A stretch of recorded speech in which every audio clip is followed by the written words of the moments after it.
Butts Hill Fort. Just to bring back awareness to what the fort is. It's a national treasure. It's the largest, second largest remaining earthen Revolutionary fort remaining in New England, in southern New England, they say. I think it's the largest in New England, and no one's proved me wrong yet, so we'll go with that for the time being. So as a result of that meeting in August, the Society decided to make a subcommittee, which we formed in January, of 11 committed individuals. We have a simple goal this year of raising $10,000, of which $6,900 has already been raised. We have started our clearing process in the month of August. This a couple of weeks ago, we cleared some of the inside of the fort and the outside of the fort. We have a fundraising or a clearing scheduled for September 12th, a volunteer clearing on Sunday, September 12th, which you're all invited to attend, from 8 o'clock to 12 o'clock. Our ultimate goal is to have the fort in restoration committee and the committee set for the 2026 anniversary and the 2028 Battle of Rhode Island anniversary. I have some pamphlets that we just made for your information if you want to get involved. We'd love to see you all get involved. We're moving forward this fall. We plan on doing some significant fundraising through numerous organizations. So if you have some grant writing capability, we'd love to get you involved with us, and looking forward to talking to Christian. Thank you very much.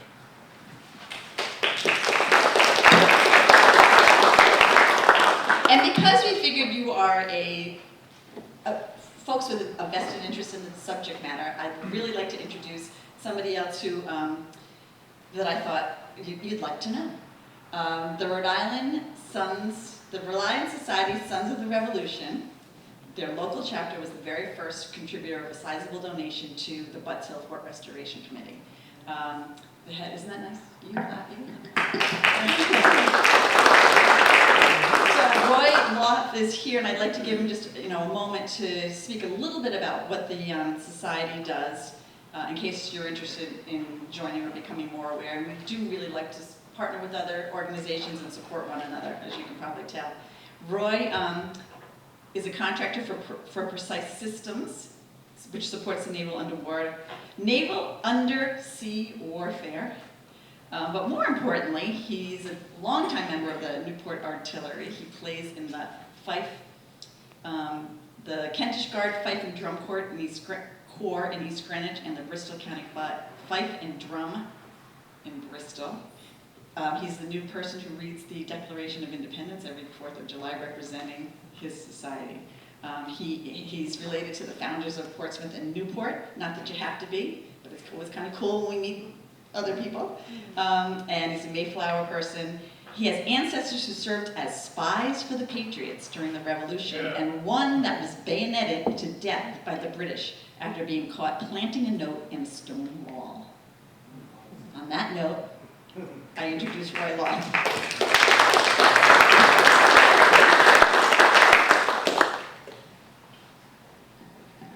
Thank you, everyone. It's great to be here.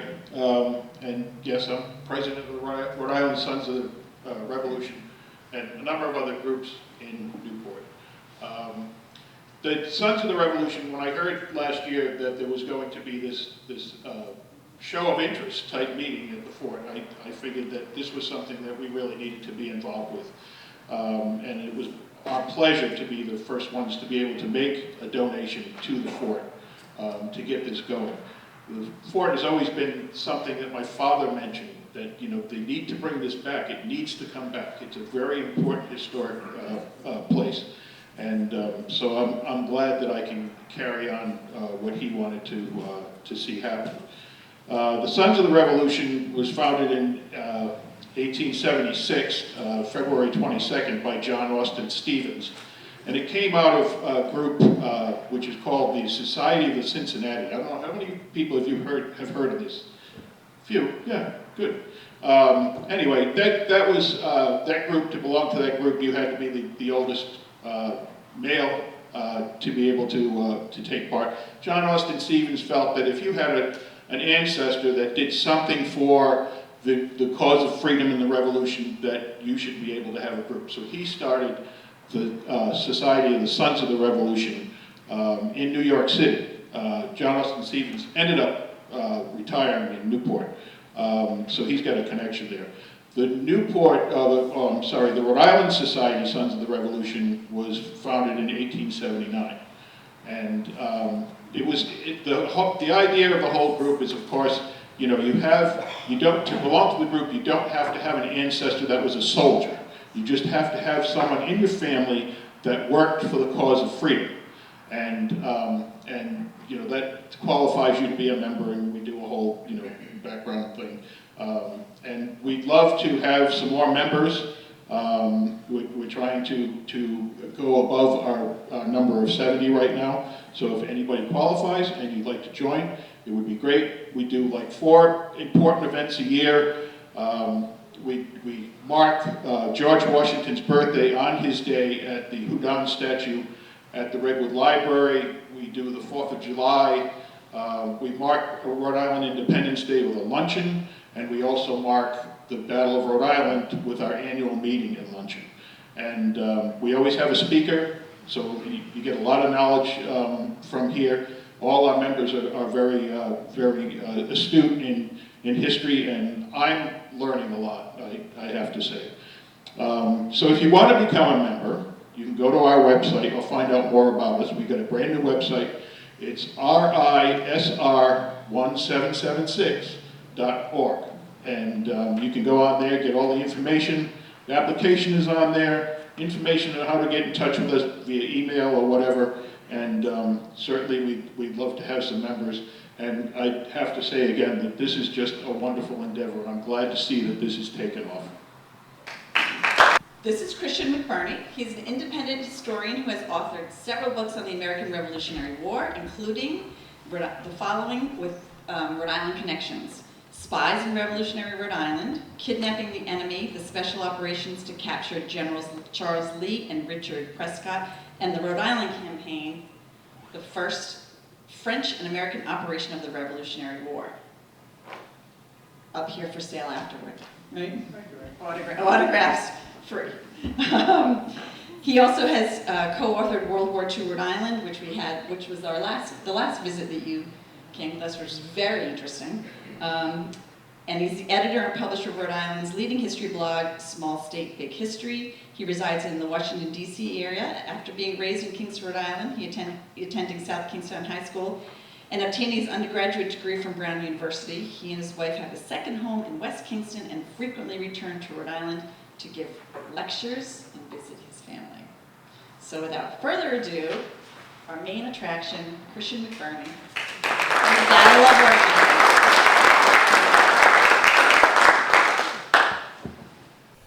Thank you all for coming here. It's a very nice crowd, and nice to see so much support for the American Revolution. And it's great the work on Butts Hill that you're doing. It's a has spectacular bones to it. It's really remarkable, but it does need a lot of work. So it's really great that the PHS is doing that. And as Ann said, I do have some books afterwards if you're interested. The Rhode Island Campaign book. All the books here are $20. There's 2 on World War II Rhode Island, 1 on Kidnapping the Enemy, and I'd be glad to sign them for you afterwards. So the British Army and Navy occupied Aquidneck Island, Newport, and the rest of Aquidneck Island from December 1776 through October 1779. And the main event was the Rhode Island Campaign and the Battle of Rhode Island. It doesn't receive the due in Revolutionary War books. Dave McCullough hasn't done one, so I have the leading one still. So that's nice, I guess. But it was a very important campaign. It was the first time that the French became involved in the American Revolution in a joint operation. And the Battle of Rhode Island, as I argue, was actually a success. Even though it was a draw, it was a success for the Americans. It showed that the American army could really fight well. The Battle of Rhode Island was the largest battle in New England during the Revolutionary War. Those in combat numbered about 7,500. At Lexington and Concord, there was a mere 5,500. Bunker Hill, only 5,100. So the Battle of Rhode Island had more troops. First, I'm going to set the stage. At the time, there were 2 world superpowers, Britain and France. And Britain had gotten the best of France in the 7 Years' War, which ended in 1763. And France, King Louis XIV, was looking for revenge. And they thought they might have it when the Americans started to rebel, but they didn't want to support the rebellion unless the Americans had a realistic chance of success. And they proved that they did after the Battle of Saratoga in New York. They captured a British army of 5,000 soldiers.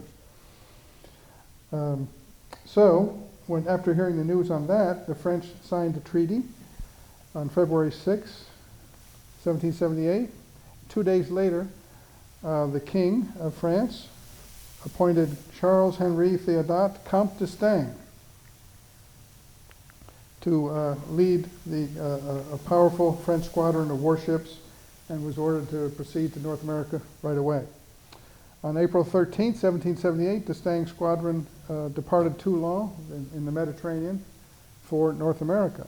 He had with him 8 ships of the line. These were the most powerful ships of the day, 74 cannon, way more than any American ship. He had 10,000 sailors and Marines and regular soldiers on board, and he also had other frigates and other smaller vessels.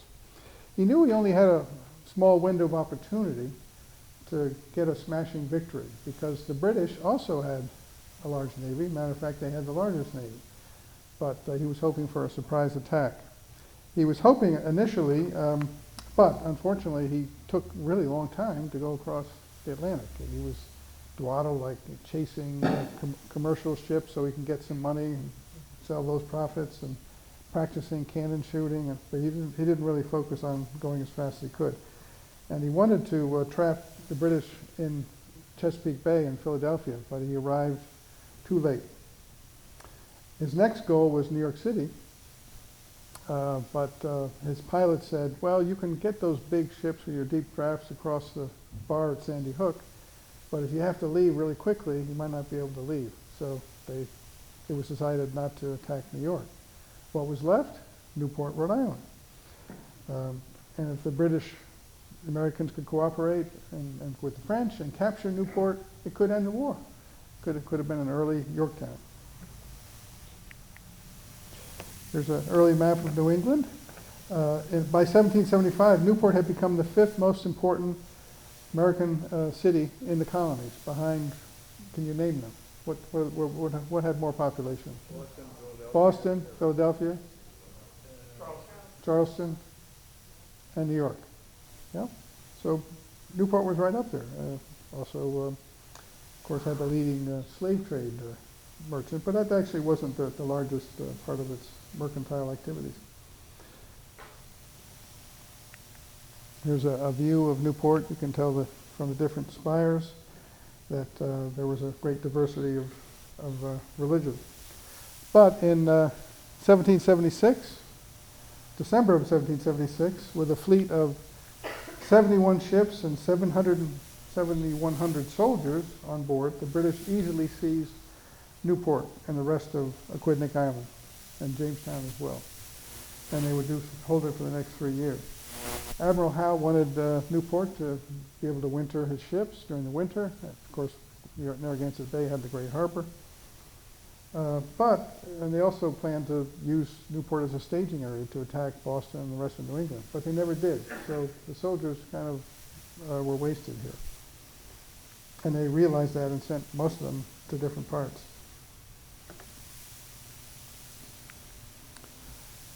Here's a map of Aquidneck Island. Rhode Island, supported by Massachusetts and Connecticut militia, made a serious attempt to recapture Newport in October 1777.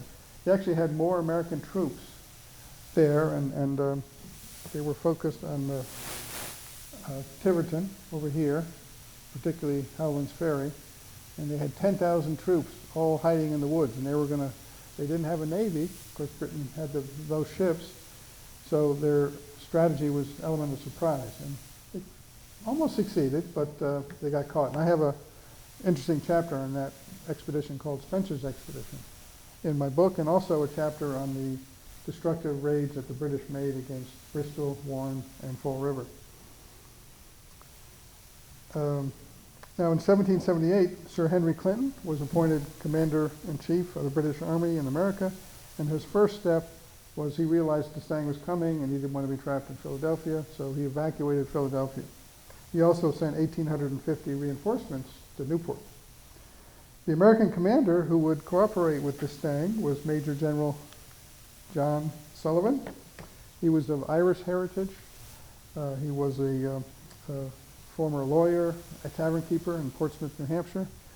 He had success. He was a delegate in the Continental Congress, so somewhat of a political general, but he did have some success at Trenton, at the Great Victory at Trenton. But he also had some disastrous issues at Long Island and Staten Island. Still, he was respected by Washington, and he begged Washington, give me an independent command. That's how you gain glory, by an independent command. And finally, Washington gave him the command of the American Army in the Rhode Island Theater. Now, when D'Estaing arrives off Newport on July 29, he wants to force the main channel immediately, go right up the channel, land his troops, cooperate with the Americans, let's get this over with, we've got the element of surprise. But no, the Americans are not ready. They're far from ready. Sullivan only had 2,000 troops on hand, and most of them weren't even Continental troops, the best troops from Washington's army. And they were about to face 6,000 well-trained British, German, and Loyalist troops defending Newport. D'Estaing said he had 4,000 troops on board, but he included 1,500 who were sailors and who had never carried a musket before.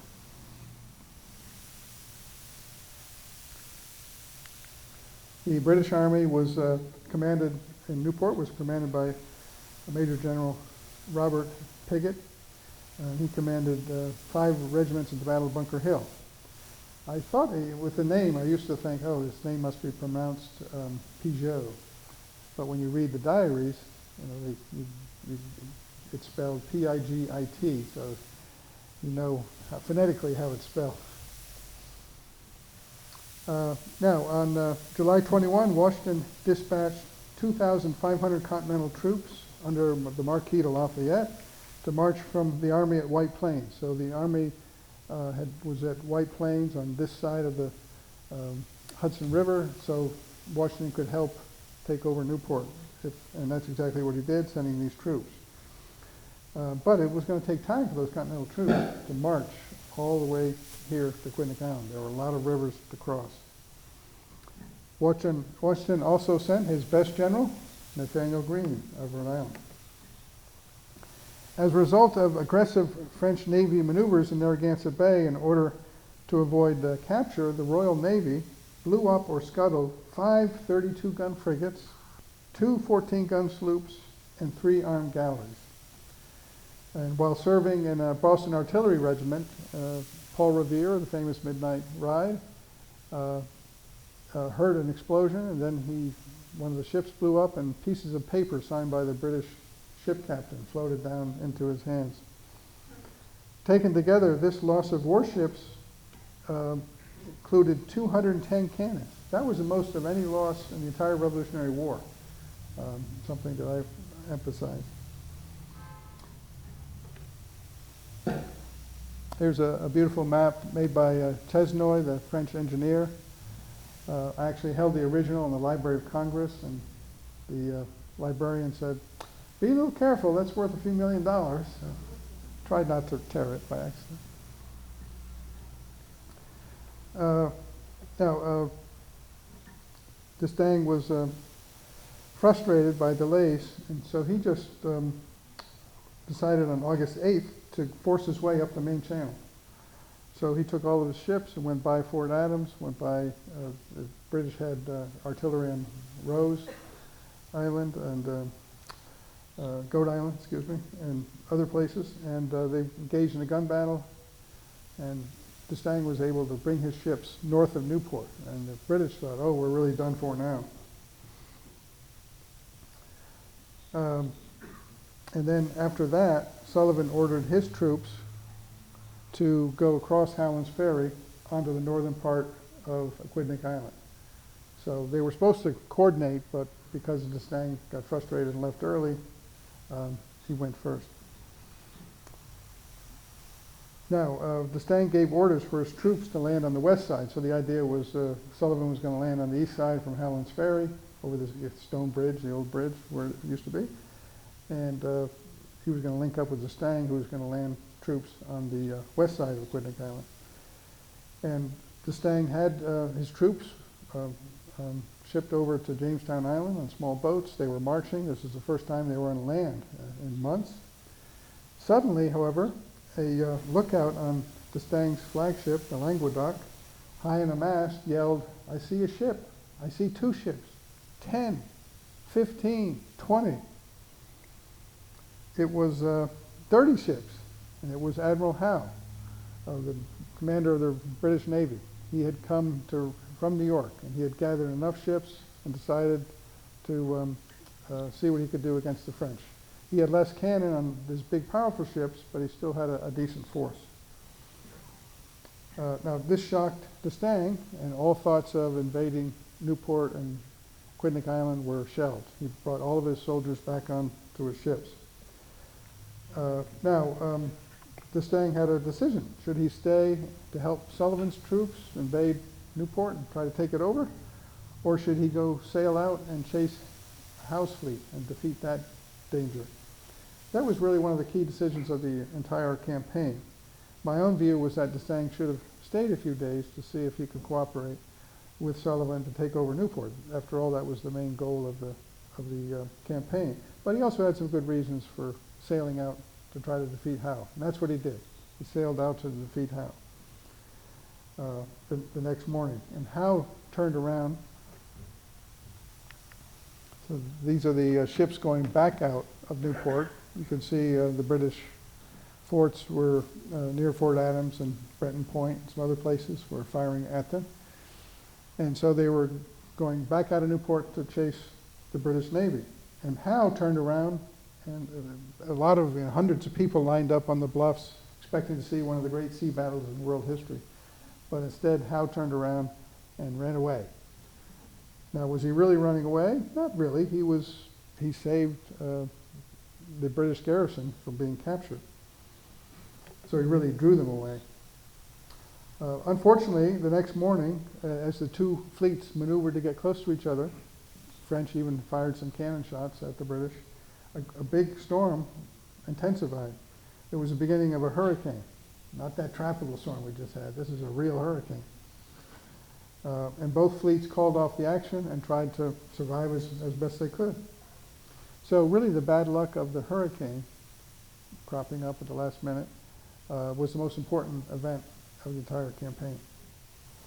The storm scattered and battered both fleets, but the French ship suffered the most.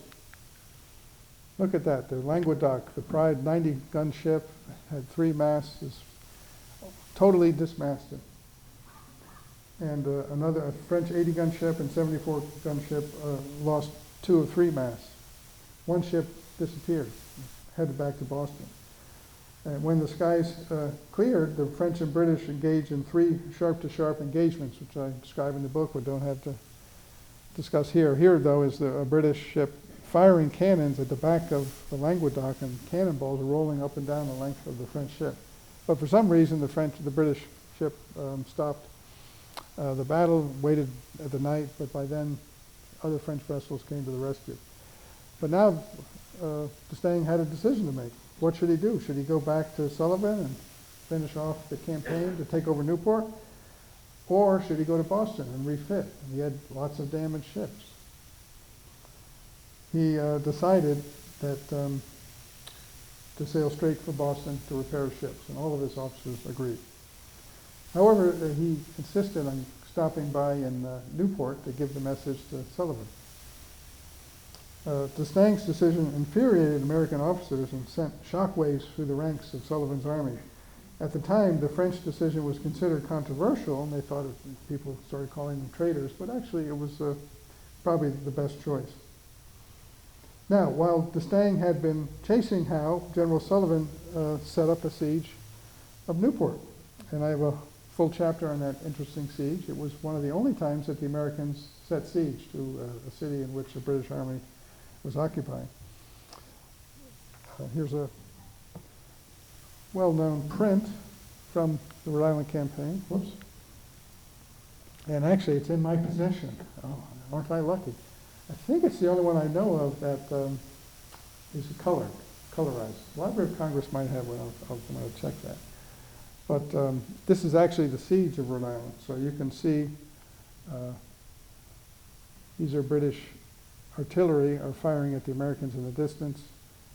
You've got some houses here, American civilians here, some British redcoats. These are the tents of the British redcoats. There's me and Autonomy Hill. So it's a nice image to have. Okay. But the same storm that struck the fleet at sea also hit the dueling armies on Aquidneck Island. And not too many Americans were using tents, and the ones that did had them blown away. Some straddled fence posts to keep out of puddles while they slept. Can you imagine that? But the storm ended, and both armies survived. Now, the American militia and volunteers were not stupid. Here they are facing strong British fortifications and didn't really outnumber the British. They had no intention of doing a head-on charge. They were not going to do that.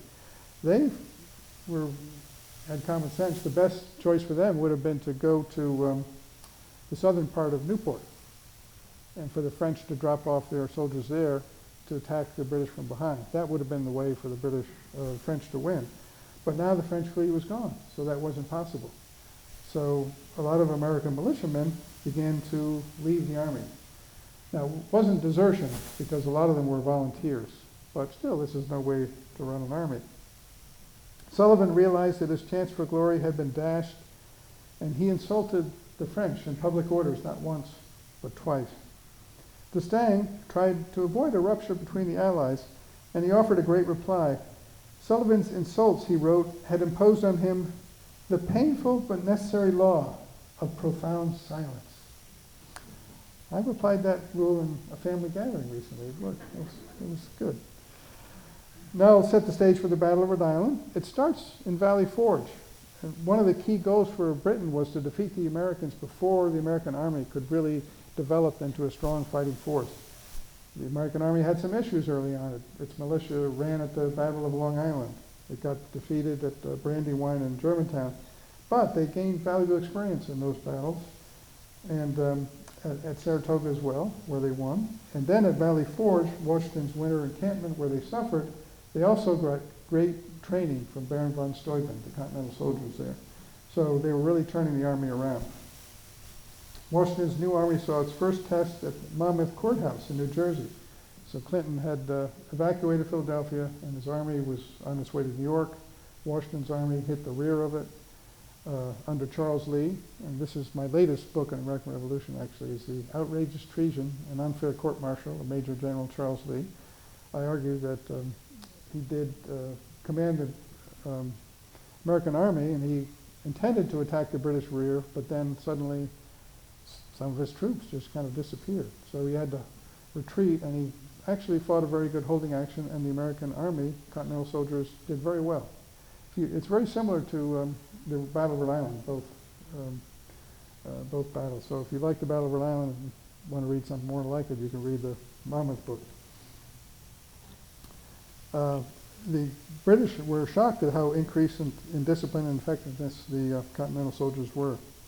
I want to highlight Jackson's detachment of Continentals. It was a conglomeration of 3 regiments.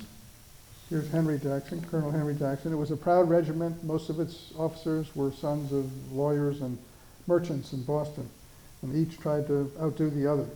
But at the Battle of Monmouth, Colonel Jackson had ordered a retreat, and Charles Lee got angry at them and said, "Where is that blue regiment going?" So they were embarrassed, and even tried to have, when they came to Rhode Island, they even had tried to have Jackson court-martialed, but Sullivan said, "No, we don't want to do this in the middle of the campaign." But they were looking to redeem themselves in Rhode Island. On August 28th, Sullivan received intelligence that a British force from Long Island under Sir Henry Clinton on board Royal Navy transports was on its way to reinforce Pigot at Newport. So Clinton is in New York. He knows that the French and Americans are trying to take over Newport. He's got his own force of several thousand soldiers and lots of ships, And if he could sail those boats up the bay and land his soldiers on the Quidnick Island, he could trap the American army at the north.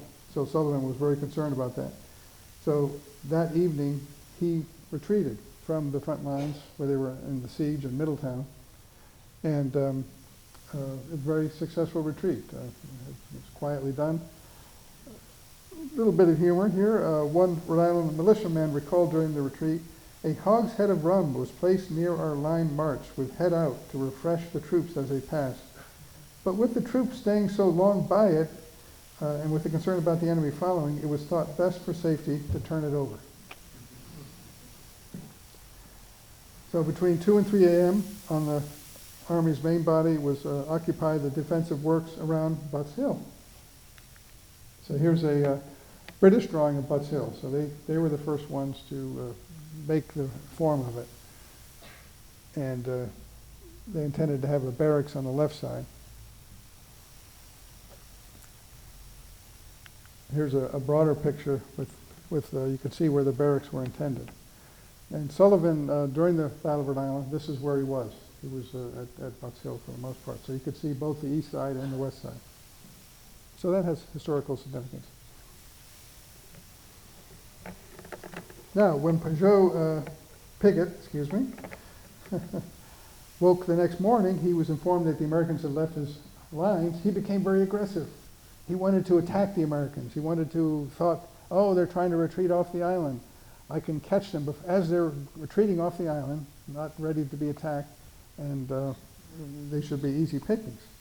He sent 1,100 British regulars up the East Road under British General Francis Smith, and 1,800 Hessian and Loyalist regulars up the West Road under General von Lossberg. So these are 10 battle maps that were created for this lecture. And you can see, of course, on the west side, Malmesburg and the Germans, and on the east side are the British. And we're right here at Union Street.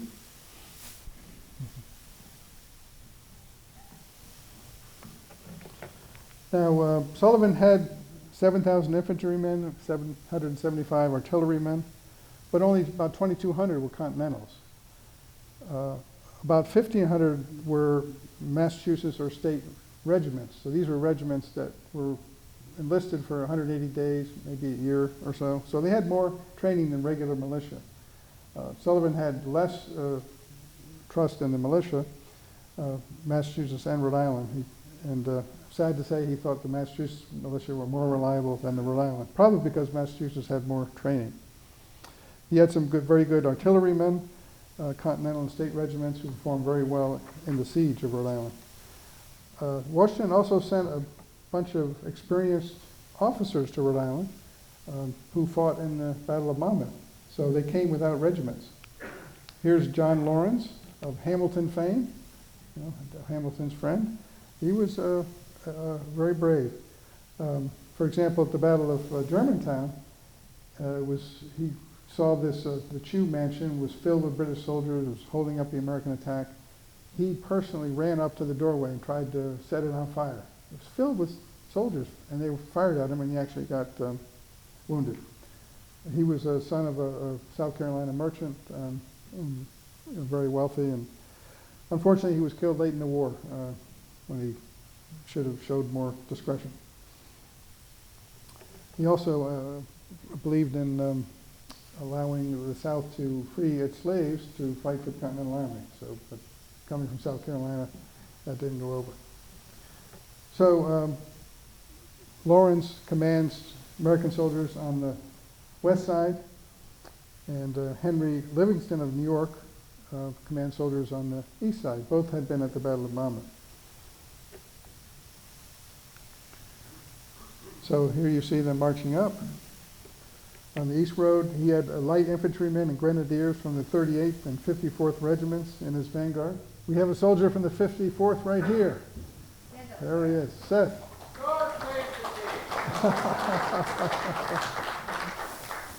Sorry you had a little rough on August 29, 1778. They were followed by the 22nd Regiment under Lieutenant John Campbell. Then came the 43rd Regiment. These regiments had occupied Newport for more than a year.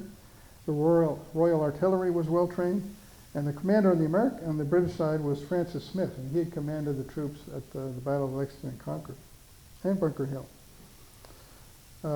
Proceeding up the West Road were under German General Wilhelm von Lossberg, were Hessian chasseurs under Captain Friedrich von der Malsberg, and they were kind of the elite of the German force. And they were followed by the 1st and 2nd Ansbach Bayreuth regiments, so these were German Allied troops that the British used. There was von Hoyn's regiment, and there were King's American regiments. That was a regiment of loyalists, so soldiers who supported Americans who supported the King's cause. Now let's talk about training. The British had better training, but the Americans after Valley Forge had, the Continentals at least, had good training. What's really important in battles are experience, and the British, you'd think, oh, well, they had a lot more experience, but actually the last time they fought a war was 1763. In Europe, it was the last big battle was the Battle of Minden in 1759. So most of the soldiers were young men. You see how young Seth is? He didn't have any experience in the French and Indian War. But they were well trained, the British, and they did have some experience in some battles. The Americans, not as well trained, but definitely got better training after Valley Forge. And they did have some experience. Some of these units, especially the 2nd Rhode Island unit, fought very well at the Battle of Monmouth. Other troops had some experience too, including, and the militia did well in Massachusetts in the Battle of Lexington and Concord. But you have to give the edge there to the British. Now, let's turn to the action on the East Road. Oh, there's a member of the 38th, I believe.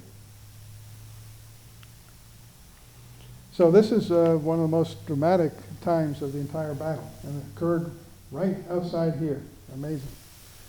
So the British are marching up the road.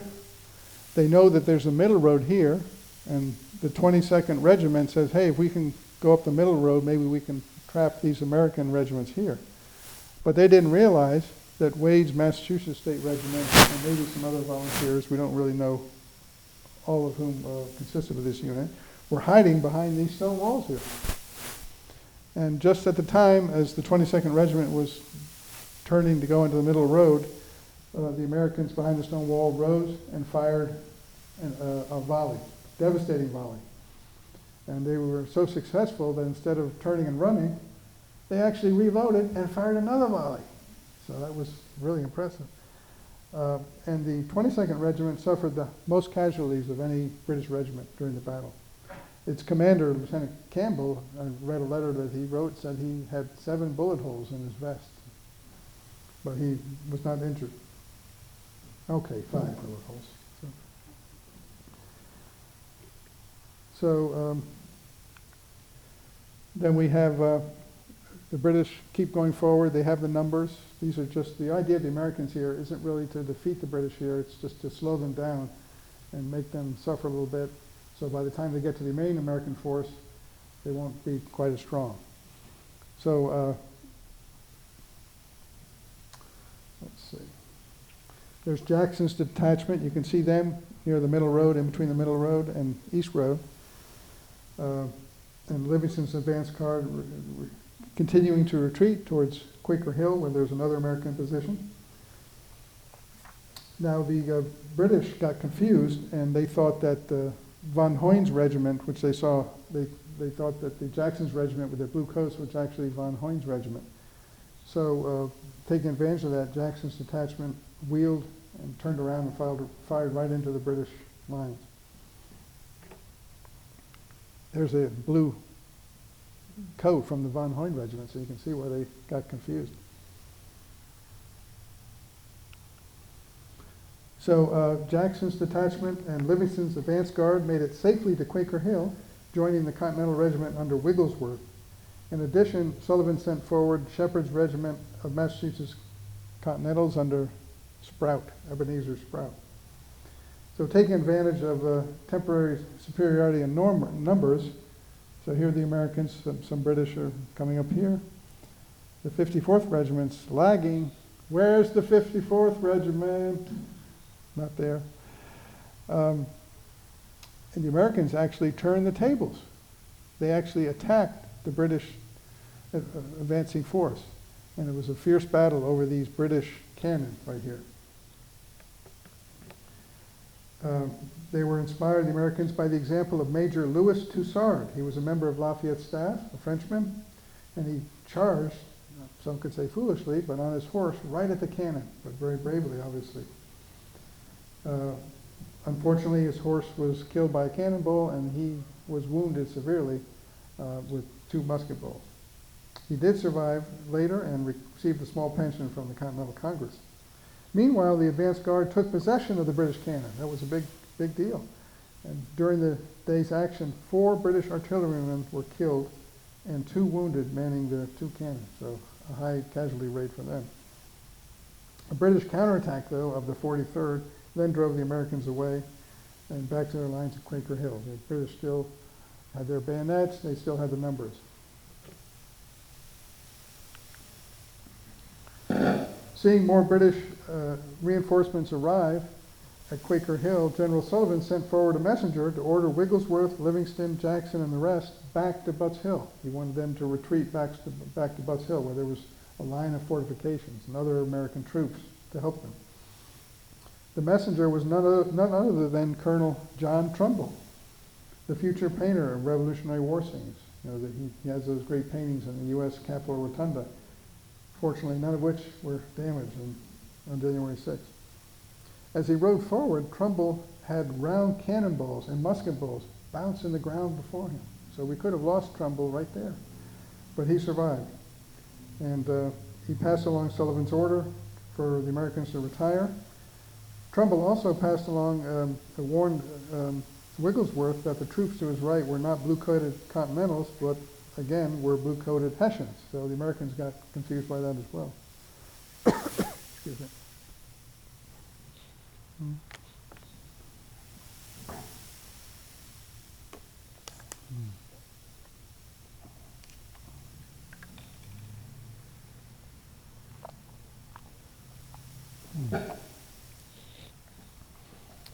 Okay. So the Americans continued to repel the counterattack at Quaker Hill, fighting for about 30 minutes. So that's pretty, again, here are the blue-coated Hessians. So this is all about Quaker Hill. You guys know where Quaker Hill is. There's that cannon there. That's where the action took place.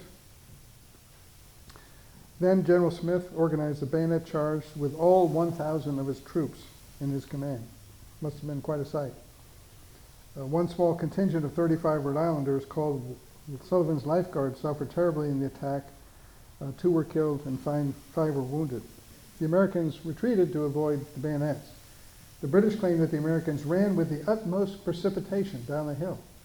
But the Americans said, Trumbull said, no, they were orderly. The truth is probably in the middle somewhere.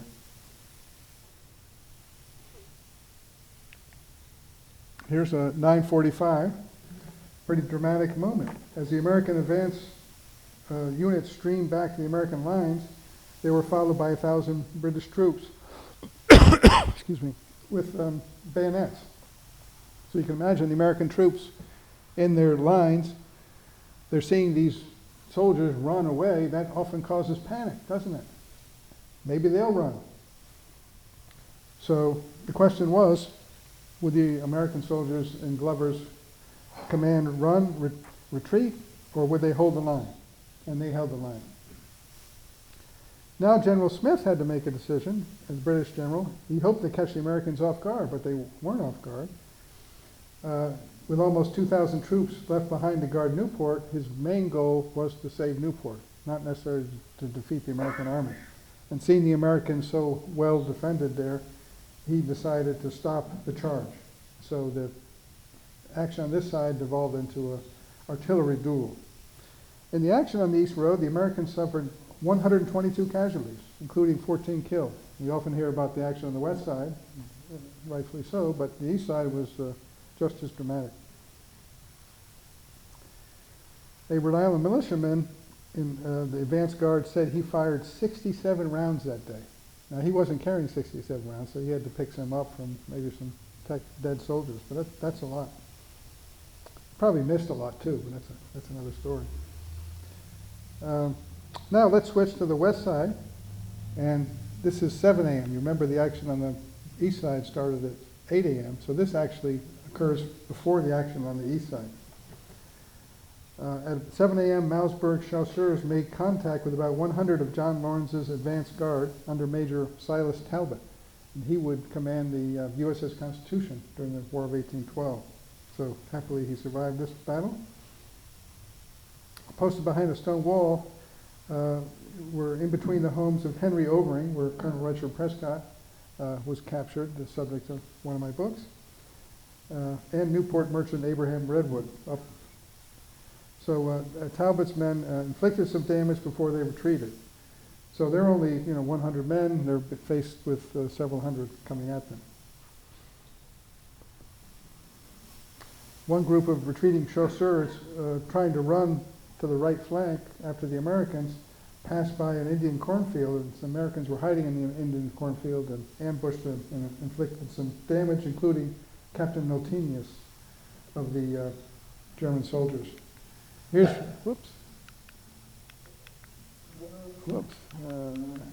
here's Frederick Mausberg. He has a very nice portrait of himself and kept a very good diary of his time in Newport. Now, here in the action, General Piggott reinforced Lossberg on the west side with the von Hoyne Regiment, those ones in the blue, and the King's American Regiment, the Loyalists. Lossberg now had 1,800 soldiers to only 300 for Lawrence. And Lawrence, again, is on the advance. So Lawrence falls back. We don't know exactly. South of Turkey Hill, it looks like. He sent a request to Sullivan for reinforcements. Instead, Sullivan ordered Lawrence, hey, fall back to the main line on the west side. But he did send another regiment, Webb's Regiment of Connecticut Continentals, to help with the retreat.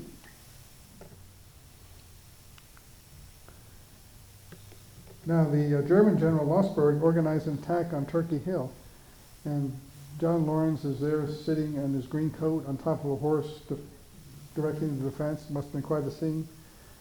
Fortunately, he wasn't wounded there. Lossberg ordered the von Hoyne Regiment, that's when he ordered them to the East Road as well. But again, Lawrence was forced to retreat. Now, the American right wing was commanded by Major General Nathaniel Greene. His lines extended 1/2 mile from Butts Hill, so to the west of Butts Hill Fort, to Durfee's Hill. The key position anchoring his line was the artillery redoubt on Durfee's Hill. So here's this redoubt that the British made. So this is actually a British drawing. You can see the opening here. That's the British expected the Americans to come this way, but actually now the Americans are holding the fort and the British are coming at them here.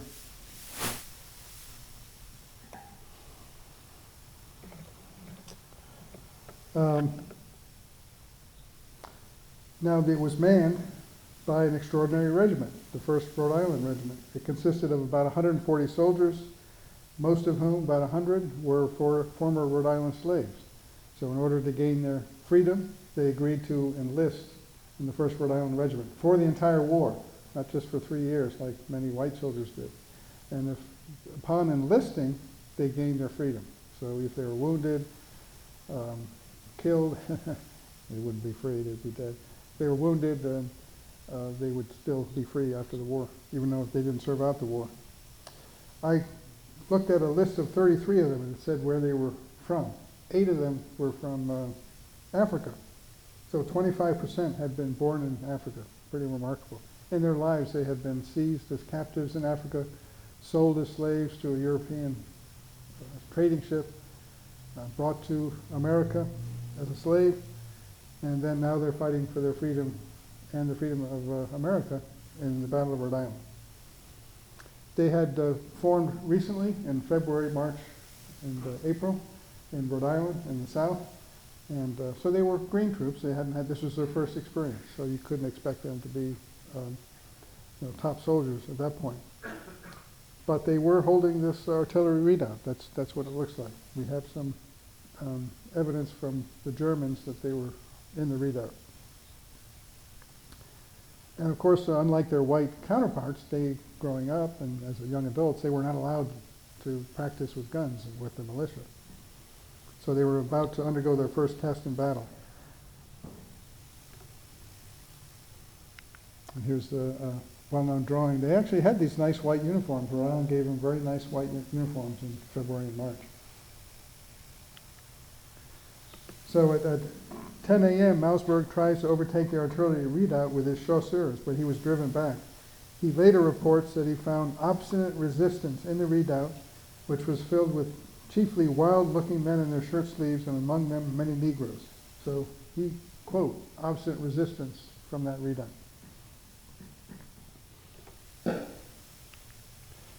Here's 12. Here's another attack. At 12 noon, Lossberg tries again, but with more of his troops.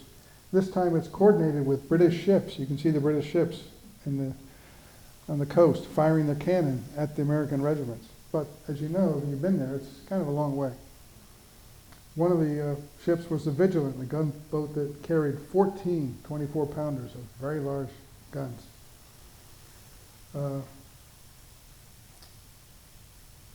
Meanwhile, however, though, Greene sent down artillery to the coast himself, and he started firing at these ships, and some of his cannon started to pierce the hull of the Vulture.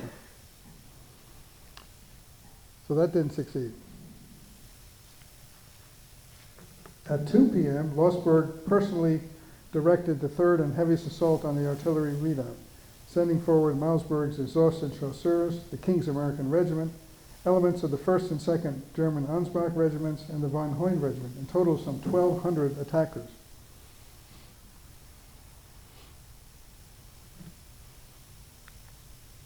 You can see the close-up here. There's the 1st Regiment in the redoubt, and they're being attacked. The actual von Hoyn Regiment gets behind the redoubt, so it's pretty scary when enemy troops are behind you.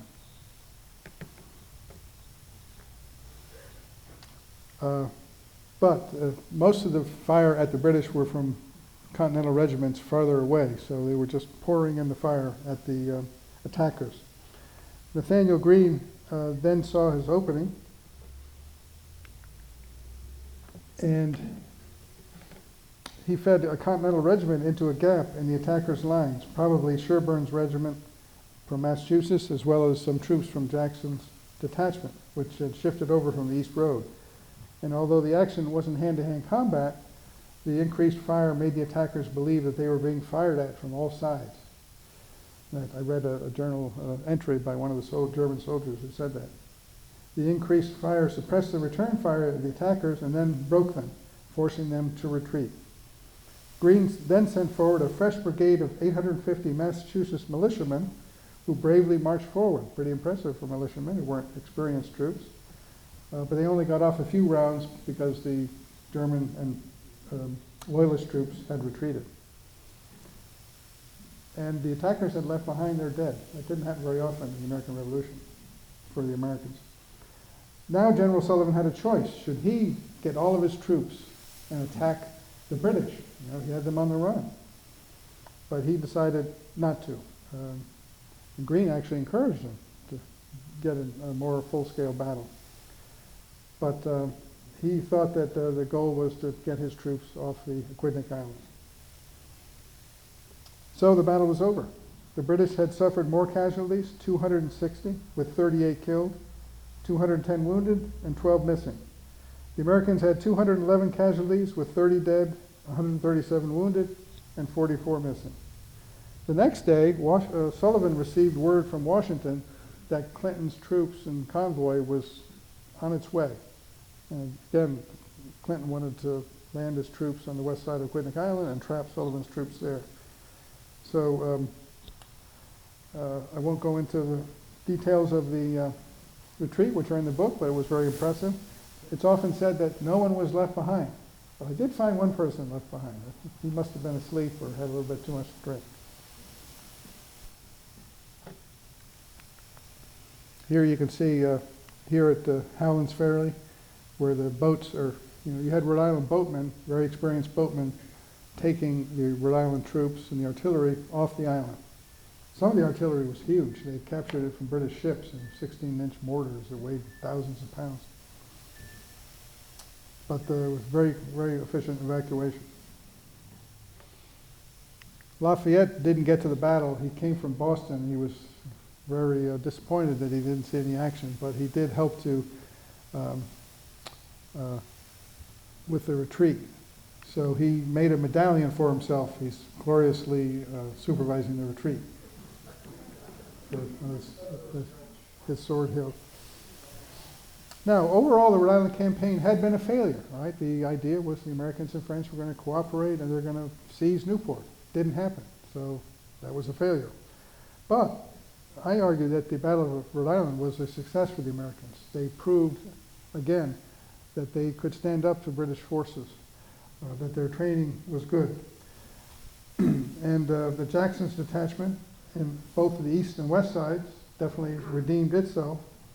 And even the performance of state and militia regiments were encouraging. And the artillery did very well. Here's the memorial to the Black Regiment. Now they, again, they held the artillery readout and they performed well. I think that was proven in some of the statements of the German soldiers. There was a rumor that they had not performed well, but General Sullivan then released a announcement that said they have as much to be proud of as any other unit in the Army. What officers said about the Continental Army's performance at Monmouth and Rhode Island were similar.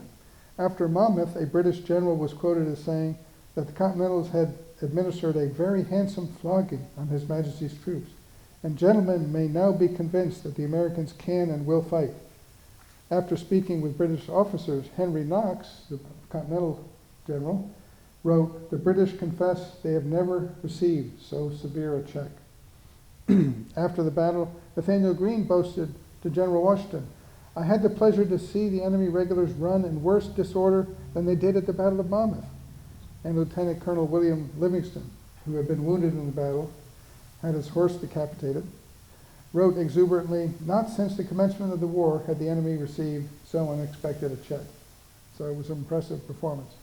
I believe that Monmouth and Rhode Island, after that, General Clinton knew that he was facing an improved Continental Army. And that's why he refocused his efforts on the South and not the North.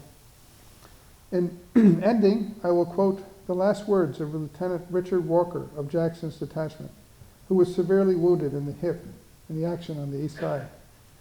In the night after the battle, surrounded by fellow officers, he was asked if he was in great pain.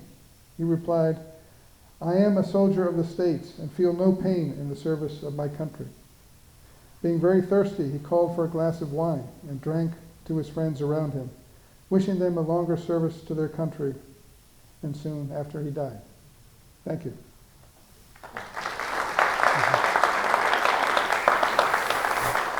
Take questions.